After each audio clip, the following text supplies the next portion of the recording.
ya. Mudah-mudahan bisa nih. Baik. Ya nanti bagi teman-teman yang berhalangan pada malam hari ini bisa nonton di YouTube saya, di channel YouTube saya. Mudah-mudahan proses perekaman atau record sukses. Oke ya, kita lanjutkan untuk tujuan umum dulu. Tujuan instruksional umum adalah mengetahui gambaran sistem pendinginan yang ada pada suatu motor, baik jenis sistem pendinginan air maupun sistem pendingin udara, serta mengenal komponen-komponennya. Kemudian yang kedua, mengetahui gambaran cara mencari kesalahan pada sistem pendingin, lalu kemudian menemukan letak gangguannya dan cara memperbaikinya.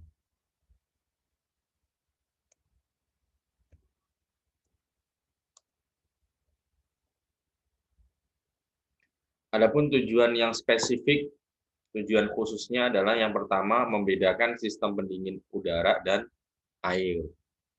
Kedua, menjelaskan keuntungan dan kerugian sistem pendingin air dan udara. Jadi keuntungan kerugiannya, kelebihan dan kekurangannya apa pada masing-masing sistem pendingin udara maupun air. Yang ketiga, memberi nama bagian pada sistem pendingin sirkuit pompa. Kemudian yang keempat, menerangkan fungsi bagian-bagian sistem pendingin. 5. Menjelaskan peredaran air saat air masih dingin. Yang terakhir, menjelaskan peredaran air saat air menjadi panas. Kita mulai dengan yang pertama, pendahuluan sistem pendingin. Jadi motor bakar ya berfungsi untuk mengubah energi panas yang terkandung di dalam bahan bakar menjadi tenaga gerak. Jadi motor bakar itu salah satu thermal engine ya, mesin termal. Jadi mesin termal itu nama yang mencakup banyak ya mesin-mesin diantaranya motor bakar karena mesin termal itu atau thermal engine itu dia engine atau mesin yang bekerja padanya ya yaitu energi termal atau energi panas.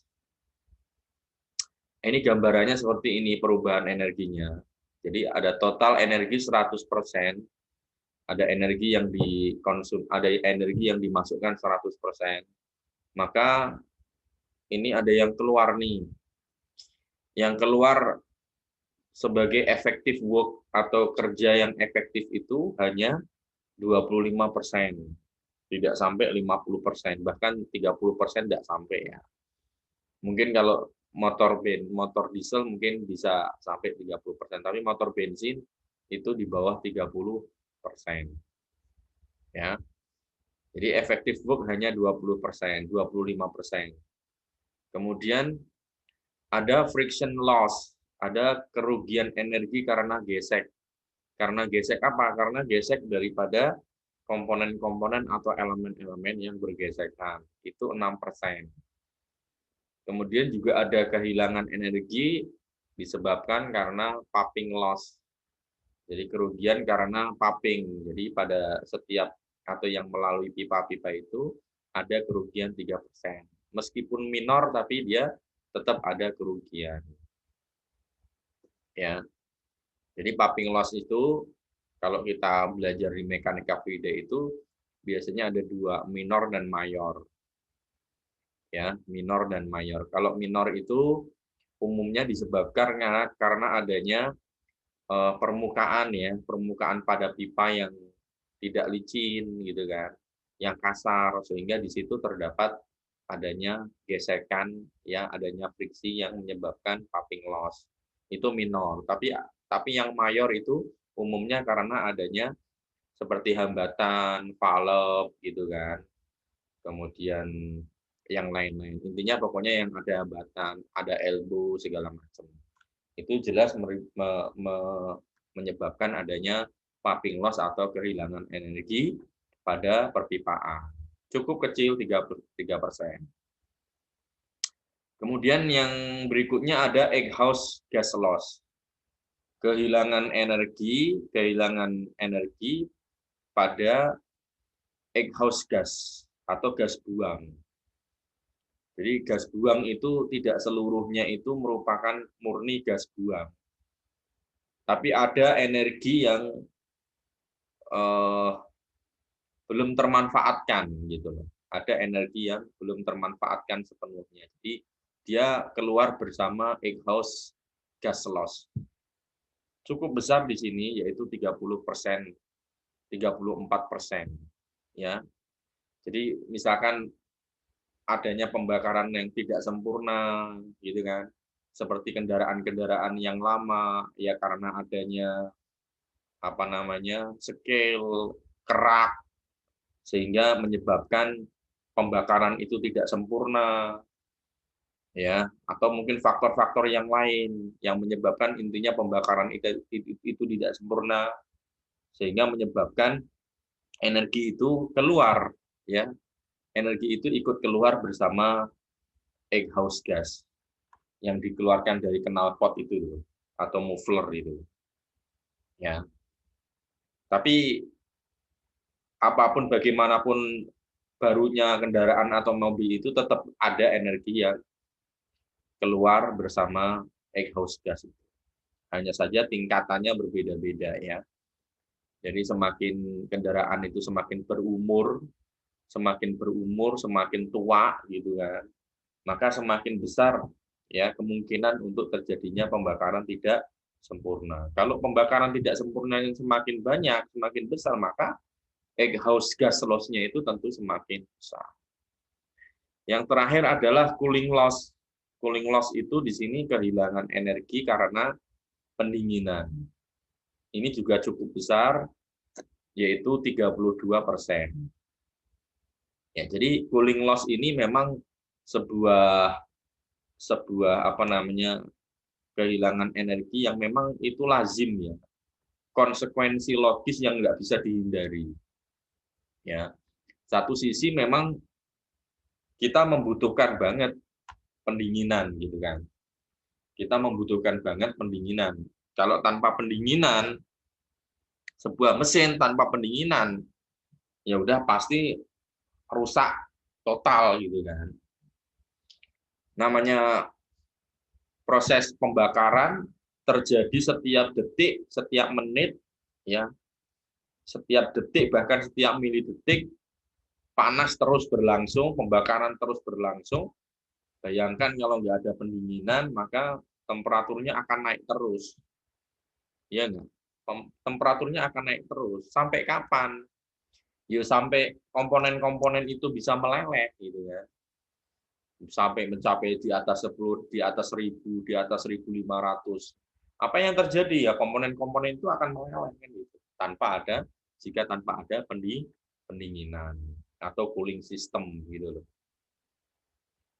Nah, karena itu kan perlu adanya cooling system untuk dia supaya mengontrol temperatur dari mesin ya agar tercapai temperatur ideal atau temperatur kinerja. Berapa sih temperatur ideal? Ya umumnya ya 80-90% lah gitu. Ya. Makanya selalu di mobil ya itu ada indikator temperatur. Temperatur mesin maksudnya atau engine gitu. Supaya tahu gitu kan kalau ada permasalahan pada bagian cooling system. Nah, ini merupakan sebuah konsekuensi logis sebenarnya. Ada cooling system maka tidak sepenuhnya apa namanya energi itu ya. Jadi ada yang masuk cooling loss. Jadi ada energi yang dia itu sebetulnya masih katakanlah masih apa ya masih fresh gitu kan. Tapi ikut terserap bersama cooling loss bersama sistem pendingin gitu. Ya. Jadi ini intinya energi panas yang total 100% itu tidak seluruhnya 100% itu berubah menjadi energi gerak kan gitu atau energi mekanik kan gitu. Sekali lagi kan jadi sekali lagi saya ulangi ya untuk pelajaran di termodinamika itu kan kalau di teknik motor bensin atau motor bakar atau otomotif itu kan ada perubahan energi, konversi energi kan. Saya sebutkan di awal, ada energi kimia bahan bakar itu. Jadi bahan bakar itu menyimpan energi kimia. ya. Energi kimia yang potensial untuk diubah menjadi energi termal gitu loh. Ya. Air juga punya energi kimia tapi kan enggak potensial gitu loh. Enggak punya potensial untuk dirubah menjadi energi termal. Nah, ini bahan bakar ini dia memiliki energi kimia yang potensial untuk dirubah menjadi energi termal atau energi panas. Nah, setelah diinjeksikan atau masuk ke ruang bakar, combustion chamber, maka kemudian dia akan diubah dari energi kimia menjadi energi termal melalui proses fusi atau melalui proses kompresi tinggi, ya tergantung apakah dia motor bensin atau motor diesel kan gitu. Kemudian setelah itu, maka energi termal itu kan dia memiliki tekanan yang tinggi kan. Memiliki tekanan yang tinggi karena kan dia berada di dalam sebuah volume yang tetap kan gitu. Berada dalam sebuah volume yang tetap, kemudian dia memiliki tekanan yang tinggi, maka dia juga memiliki energi tekanan kan gitu. Ada yang namanya energi tekanan. Pasti dia akan mendesak ya, akan mendesak permukaan yang mana dia tidak fix. Ya, yang sekiranya bisa didesak. Apalagi selain dari piston kan, permukaan piston kan yang bisa didesakkan gitu. Maka dari energi termal itu memiliki tekanan yang cukup besar, dia akan mendesak kepala piston ke bawah kan gitu. Mendesak kepala piston turun ke bawah. Kemudian dari mekanisme piston itu, piston ada connecting rod, ada poros engkol seperti itu, pokoknya terintegrasi itu, maka dari energi tekanan itu berubah menjadi energi mekanik. Energi mekanik itu diantaranya energi gerak. Energi mekanik itu energi kinetik plus energi potensial. Jadi energi gerak. Ya udah, terjadilah energi gerak yang dimanfaatkan untuk mobilisasi kendaraan, ya, sehingga bisa membawa penumpangnya dari satu tempat ke tempat yang lain kan gitu. Nah, tidak seluruhnya kan 100% yang energi termal itu kan berubah menjadi energi mekanik kan enggak kan. Tidak seluruhnya energi termal dari pembakaran bahan bakar dari energi kimia yang dikonversi menjadi energi termal itu kan tidak sepenuhnya menjadi energi mekanik kan. Di antaranya kan yang jadi energi mekanik kan cuma 25% itu. Nah, sisa-sisanya itu ada yang hilang atau loss bersama exhaust, ada yang loss bersama cooling system, ada yang loss bersama piping loss, ada yang loss bersama friction loss. Nah, seperti itu. Jadi memang setiap tahun, setiap riset, setiap development R&D itu ya kebanyakan rata-rata memang dia ya goal-nya ke sini, bagaimana bisa meningkatkan effective work ini. Intinya kan gitu. Setiap R&D itu kan yang paling utama itu kan risetnya itu kan bagaimana meningkatkan effective work kan gitu. Nah, kalau effective work-nya itu meningkat kan nanti kan berimplikasi pada penurunan atau hemat bahan bakar kan gitu. Jadi efektif dan efisien gitu loh. Tapi kalau efisiensinya rendah, ya berarti artinya banyak energi yang hilang kan gitu. Sebuah sistem atau sebuah kendaraan, motor bensin, motor bakar, motor diesel, atau apapun lah mesin, kalau efisiensinya rendah itu kan berarti artinya banyak energi yang terbuang alias tidak termanfaatkan kan gitu ya. Terbuang alias tidak termanfaatkan. Ya, saya singgung sedikit tentang konsep efisiensi ya. Efisiensi itu kan artinya kan output dibagi input kan. Output dibagi input. Saya ulang ya, dulu kan termodinamika kita juga udah belajar ini. Jadi outputnya ini maksudnya adalah yang dimanfaatkan. Jadi what you want. Jadi apa yang Anda inginkan, what you want. Dibagi, divided, what you pay gitu. Efisiensi gitu konsepnya. Apa yang Anda inginkan dibagi dengan apa yang Anda bayar. What you want dibagi what you pay. Jadi Yang Anda bayar itu berarti ya inputnya, ya inputnya. Misalkan bahan bakarnya bensin, berarti kan Anda perlu beli bensin, kan gitu. Nah, what you want itu berarti apa yang Anda manfaatkan, gitu loh. Jadi output di sini maksudnya bukan output total daripada energi yang keluar di sini, enggak. Tapi hanya yang termanfaatkan. Yang termanfaatkan yang mana? Ya hanya ini, energi efektif 25% ini, gitu loh. Makanya disebut 25% itu kan artinya 25/100 kan gitu kan. 100 itu adalah yang dimasukkan inputnya. Nah, 25 itu yang termanfaatkan hanya 25. Nah, sisanya yang 75%, yang 75 itu kemana ya ini? Ke loss-loss ini gitu. Ya. Jadi memang cooling loss ini, cooling system ini memang sebuah kepastian, sebuah keniscayaan gitu loh. Karena kita akan mengendalikan atau mengontrol temperatur mesin, maka udah barang tentu dia juga menyerap panas yang katakanlah dia panas yang masih segar atau energi kalor yang masih segar gitu. Yang belum sempat dikonversi sepenuhnya menjadi energi mekanik. Kurang lebih 32% panas yang diserap ini harus segera dibuang untuk menghindari panas yang berlebihan atau overheating dan cenderung merubah sifat-sifat serta bentuk dari komponen mesin tersebut yang dapat mengakibatkan mesin menjadi rusak. Gitu ya. Mesin menjadi rusak. Maka ya inilah udah kepastian kan ibaratnya sebagai konsekuensi logis lah yang namanya panas itu harus dibuang gitu untuk menghindari kenaikan temperatur yang tidak disarankan. Ya. Maka peran cooling system ini sangat vital sekali ya. Jika ini ada problem sedikit saja udah masalah. Ya, kendaraan tidak bisa dipaksa untuk jalan ketika cooling systemnya bermasalah. Tidak bisa dipaksain. Kalau tetap dipaksain ya akan terjadi apa yang terjadi.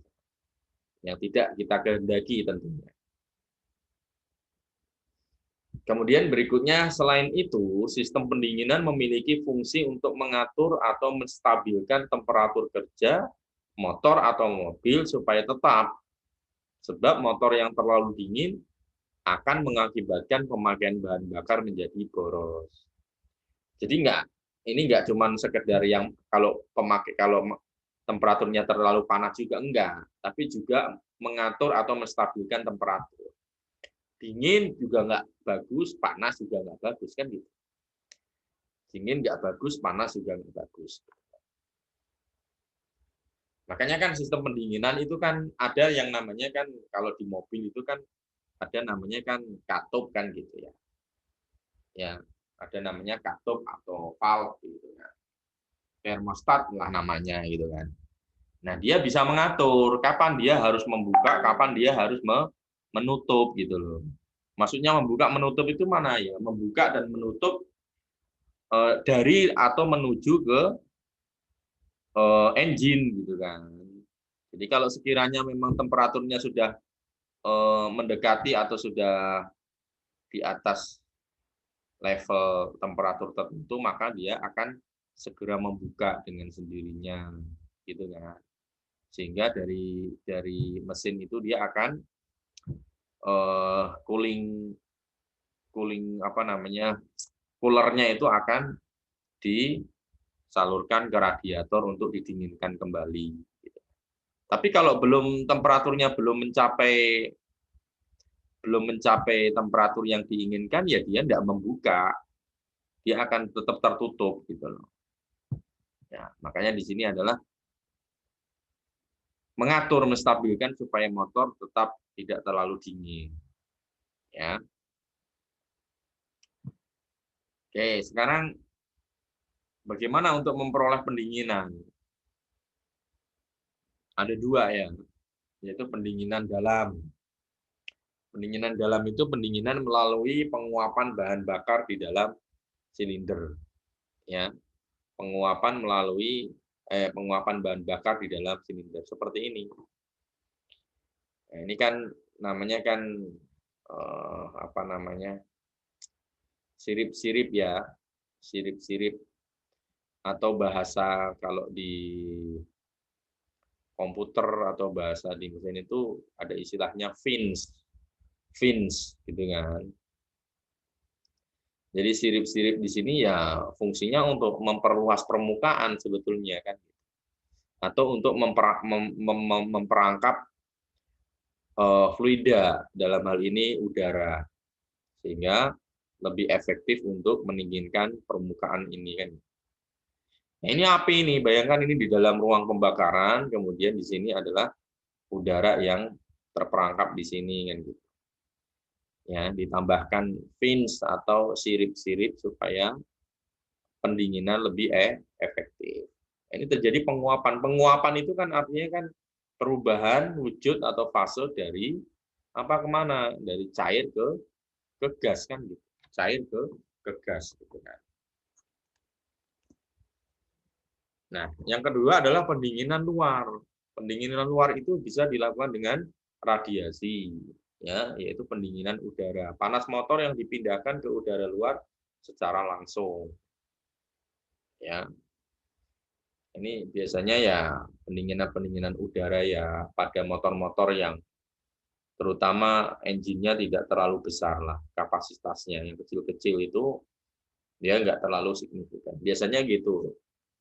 Ya.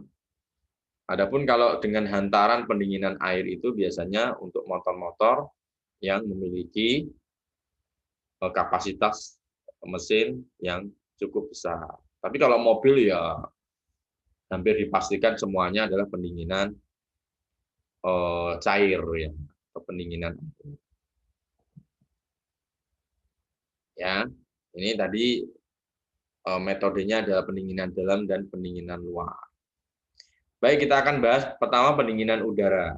Pada motor yang menggunakan sistem pendinginan udara, panas motor diambil langsung oleh udara melalui sirip-sirip pendingin atau fins tadi itu. Sirip-sirip ini dipasangkan di sekeliling silinder dan kepala silinder. Nah, ini pokoknya di seluruh semua ini ya gitu. Ya, dipasang di sini.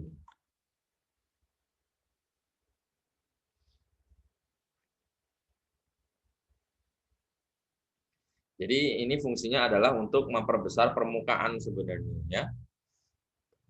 Kok bisa memperbesar permukaan? Ya, ini kan dibikin seperti ini kan kalau dihitung kan berarti kan permukaannya kan semakin luas kan. Jadi dengan luas permukaan yang segini ini dia bisa dibuat sirip ini kan seperti ini. Nah, konsep untuk mempercepat penguapan atau mempercepat proses pelepasan panas itu kan diantaranya dengan memperluas permukaan yang ingat pada mata kuliah perpindahan panas ya. Kalau masih ingat itu diantaranya adalah memperluas permukaan.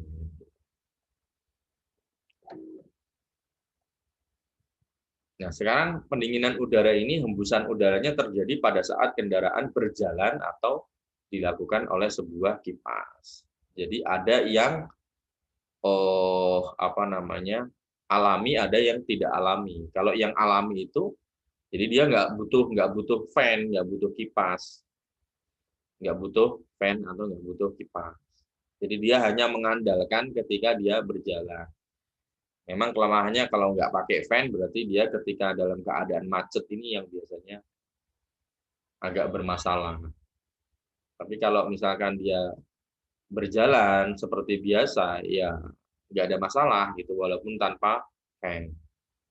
Sekarang keuntungan dan kerugiannya apa pendinginan udara ini? Kita baca. Keuntungannya adalah untuk yang pertama pendinginan udara itu konstruksi lebih sederhana. Udah jelas itu kan. Pendinginan udara simpel itu, konstruksinya nggak ruwet, nggak kompleks, tapi sederhana aja. Yang kedua, harga relatif lebih murah, jelas. Kendaraan-kendaraan yang pendingin udara itu udah pasti lebih murah daripada kendaraan-kendaraan yang berpendingin air kan gitu, atau berpendingin cair. Tiga, perawatan relatif tidak ada. Ya ini berbanding lurus dengan konstruksi dan Iya tadi konstruksi. Perawatan kalau konstruksinya sederhana ya perawatannya ya relatif relatif tidak ada. Kemudian yang kedua, kerugian dari pendinginan udara itu apa? Pendinginan tidak merata. Kok bisa? Ya karena tadi mengandalkan hanya di mana dia datangnya udara kan gitu. Di mana udara itu berembus, di mana udara itu bertiup, kan nggak merata. Beda sama pendinginan air kan dia kan bersirkulasi ke seluruh permukaan kan gitu. Pendinginan air itu kan pasti dia bersirkulasi kan gitu. Jadi di dalam engine itu ada yang namanya kantong, ada namanya water jacket. Jadi water jacket itu air itu bersirkulasi itu pada sepanjang ya jalur atau pada ruas kantong-kantong atau jaket itu. Maka pasti merata. Adapun kalau udara udah pasti nggak merata ya karena yang dia dapat ya yang dia dapat dari hembusan anginnya itu dia pasti lebih lebih besar pendinginannya dibandingkan yang tidak kena hembusan angin secara langsung. Kedua, suara motor keras karena getaran sirip. Iya, pasti. Suara motor keras karena getaran sirip. Nah, ini pendinginan ini banyak digunakan pada sepeda motor. Kebanyakan malahan ya, walaupun ada sebagian yang menggunakan pendingin cair. Maka untuk mengefektifkan pendinginan udara banyak dijumpai dengan menambahkan satu kipas yang digerakkan langsung oleh poros engkol. Ya. Jadi ini dikopel atau disambungkan dengan poros engkol ya, otomatis maka fan ini akan berputar ya. Ini akan berputar. Ini untuk mengefektifkan aja pendinginan udara. Oke, penjelasannya gini. Jika motor dihidupkan, maka kipas akan ikut berputar kan gitu. Sehingga udara dialirkan menuju sudu-sudu hantar ke sirip-sirip kepala silinder dan blok silinder. Ini supaya lebih efektif kan. Kalau mengandalkan hanya pakai angin ketika motor berjalan kan gimana? Kalau misalkan lagi macet gimana kan gitu. Dengan menggunakan kipas ini maka pendinginannya akan lebih merata dibandingkan yang tidak memakai kipas. Ya, cara ini digunakan pada sepeda motor, contohnya Vespa, Yamaha Force, gitu kan, dan seterusnya. Oke, itu yang slide yang pertama. Ini kemarin udah saya ini kan, udah saya share kan. Berikutnya yang air. Nah, pendinginan air ini di dalam sistem pendinginan air ini terdapat kantong air tadi, water jacket yang menyelubungi silinder masuk ke kepala silinder. Jadi yang menyelubungi, menyelimuti semuanya. Kantong air ini berhubungan dengan radiator, ya. Kantong air ini berhubungan dengan radiator. Air yang telah panas dalam mantel atau dalam water jacket itu dialirkan ke radiator untuk didinginkan. Ya mekanismenya ya pakai katup apa tadi? Katup apa? Termostat ya. Ini katup termostat itu dia bekerja secara otomatis ya. Ketika temperaturnya dia mencapai satu temperatur tertentu, maka dia akan membuka dengan sendirinya. Pendinginan air ini dilakukan oleh udara yang mengatur melalui kisi-kisi radiator. Sedangkan tarikan udara dilakukan oleh kipas yang digerakkan oleh motor. Kalau ini udah pasti dia pakai kipas kan gitu. Mungkin hanya mengandalkan dari angin. Atau ketika berjalan kan nggak mungkin. Kalau di mobil itu ada dua kipasnya kan.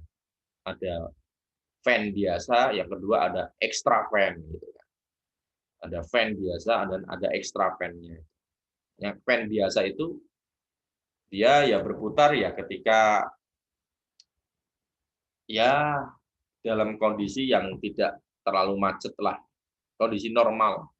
Tapi ketika memacet maka extra fan itu dia akan ikut berputar gitu. Double dia fan-nya. fan dan extra fan. Nah, ini gambar sederhananya kayak gini. Sistem pendingin air atau sistem pendingin cair lah. Karena kan coolernya kan nggak selalu pakai air kan. Coolernya kan bisa pakai cooler, pakai ya yang bisa dibeli di toko-toko ya otomotif lah.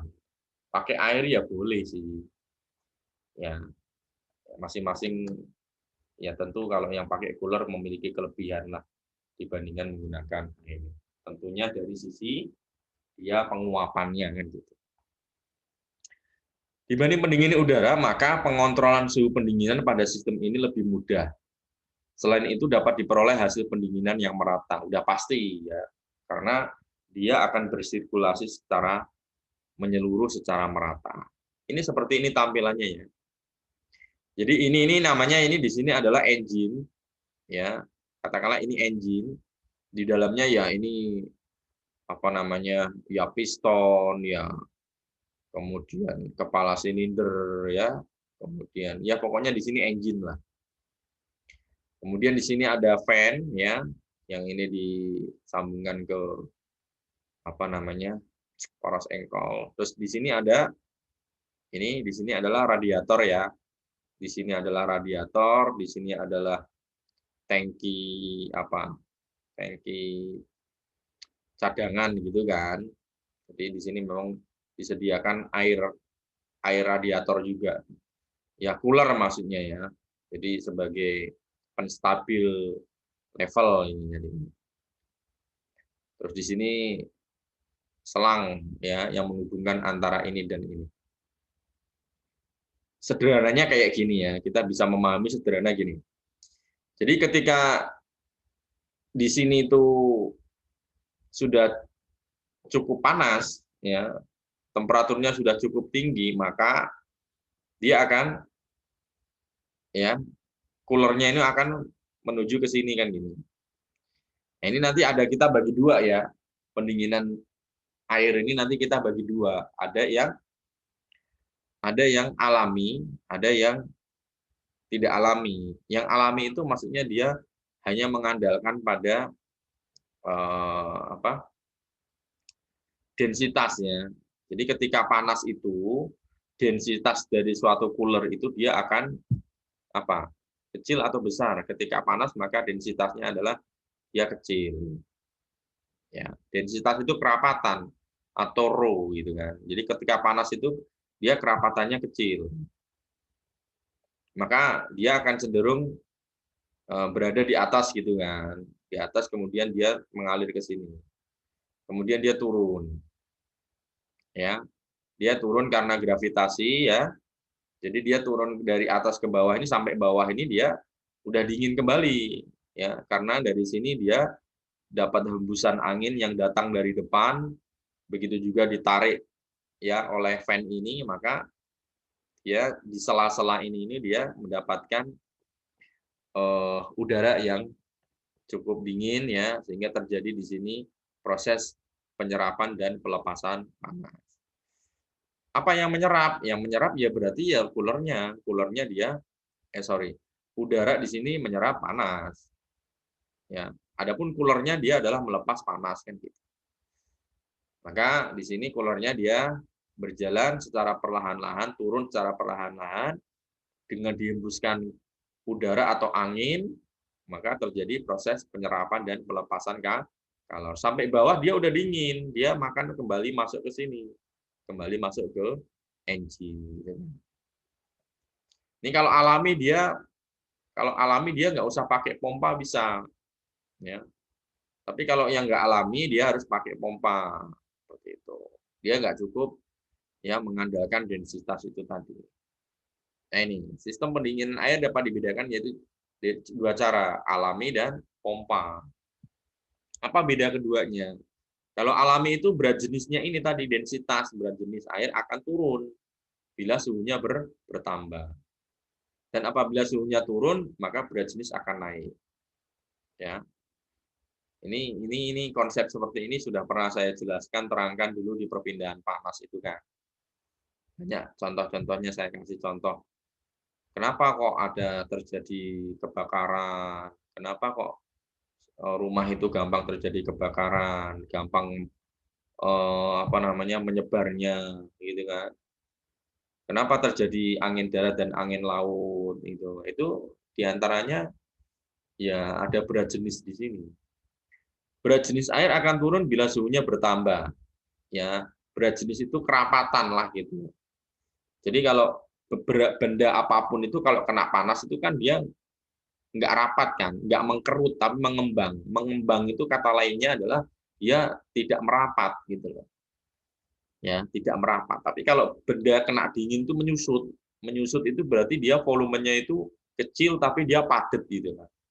Tapi kalau volumenya gede membesar berarti dia nggak padat. Berarti kan dia berongga, nggak rapat gitu. Gampangnya gitu kalau untuk memahami ya. Berat jenis, massa jenis. Apa bedanya berat jenis sama massa jenis? Ya kalau berat jenis hanya dikalikan dengan gravitasi aja. Kalau massa jenis kan massa dibagi volume. Kalau berat jenis berarti massa dibagi volume dikalikan gravitasi gitu aja ketemu berat jenis. Berat jenis air akan turun bila suhunya bertambah dan apabila suhunya turun, berat jenis akan naik. Sirkulasi alami bekerja atas dasar adanya perbedaan berat jenis. Air yang telah panas di dalam mesin akan naik ke bagian atas radiator, ini tadi kan, ini akan naik ke bagian atas radiator sini naik, kan ini kan kena panas di sini, berarti kan berat jenisnya kan turun, berarti dia cenderung naik, gitu ya. Maka air ini yang telah panas di dalam mesin akan naik ke bagian atas radiator dan setelah suhunya turun akan mengalir ke bagian bawah radiator untuk seterusnya masuk kembali ke motor. Jadi setelah turun atau setelah dingin temperaturnya maka dia akan kembali lagi ke mesin, engine. Engine balik ke radiator, ya pokoknya seperti itu sirkulasinya. Engine ke radiator, dingin, balik lagi ke engine, engine ke radiator, dingin, balik lagi ke engine, dan seterusnya gitu.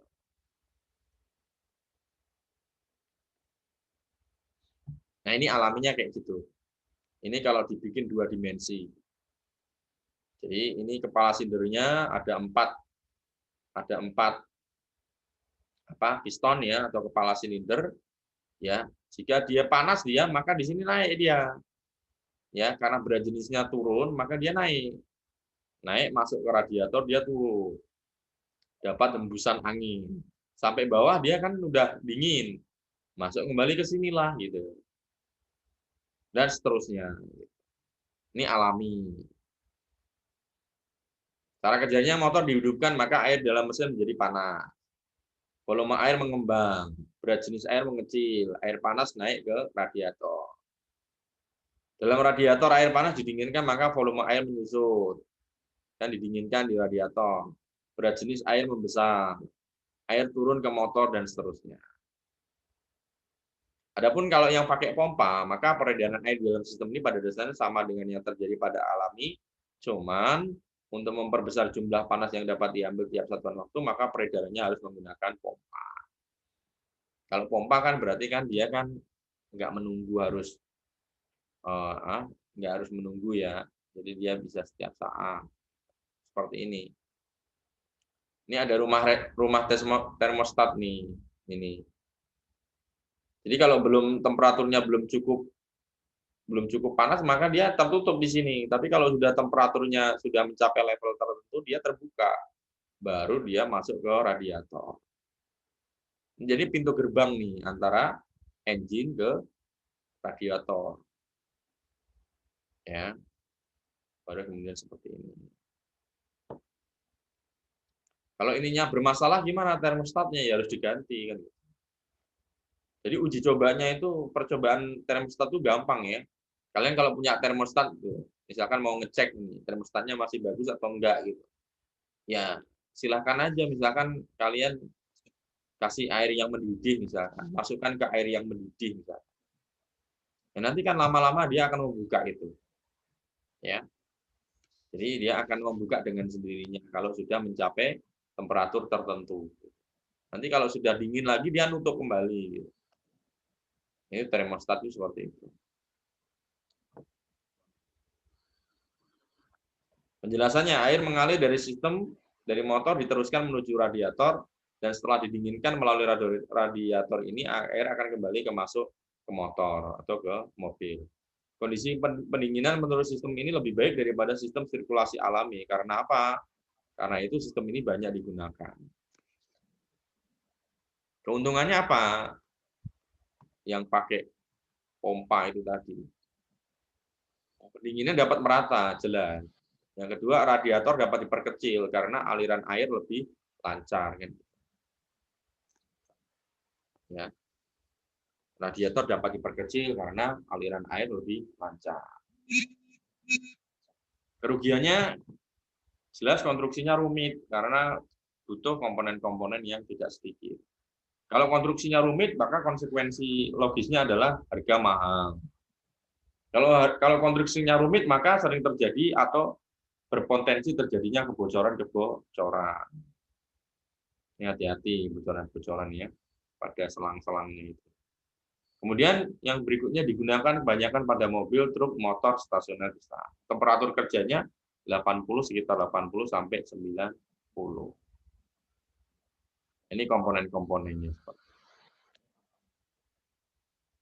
Oke, udah jam 10:04, saya kira sampai di situ alhamdulillah tidak mati ya. Alhamdulillah tidak terputus meskipun saya pakai yang free. Ya. Ini sekilas saja, jadi kita alhamdulillah masih bisa bertatap muka meskipun di rumah masing-masing ya. Harapannya ya pokoknya di kuliah online itu kembali Ya, Pak. kuliah online itu ya kembali ke kalian masing-masing kok, Mas. Ya. Jadi sama sekali kita tidak bisa mengontrol, maksudnya agak susah. Jadi kembali ke kalian. Makanya bisa memberikan motivasi ya jangan sampai lah walaupun seperti ini tapi kalian tidak dapat ilmunya gitu. Maksudnya tetap kembali ke kalian sendiri-sendiri ya, jujur bahwa benar-benar kalian sungguh-sungguh meskipun ya enggak seperti tatap muka gitu. Kalau seperti tatap muka kan dosen bisa ngontrol kalian aktif enggak, kalian serius enggak gitu kan. Tapi kalau tatap muka kan enggak. Kembali ke diri kalian masing-masing.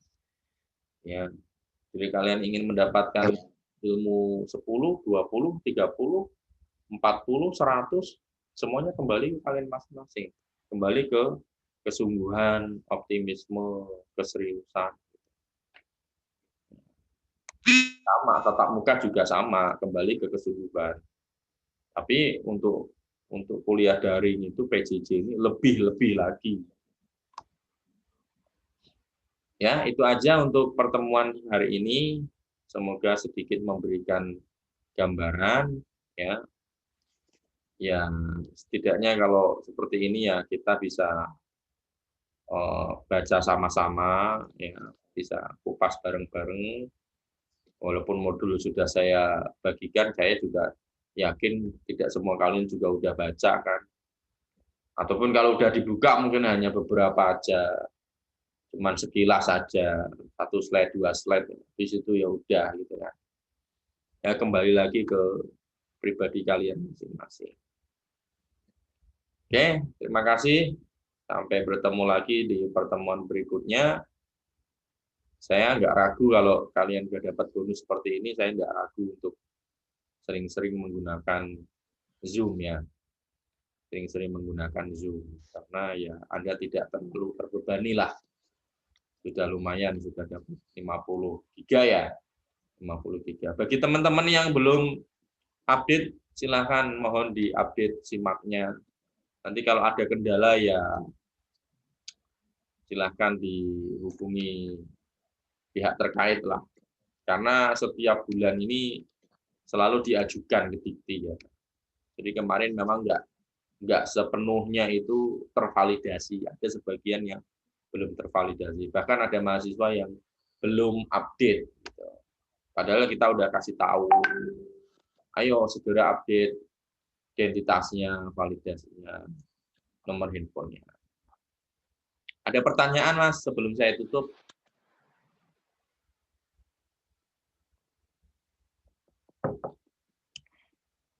Nggak ada ya, cukup ya.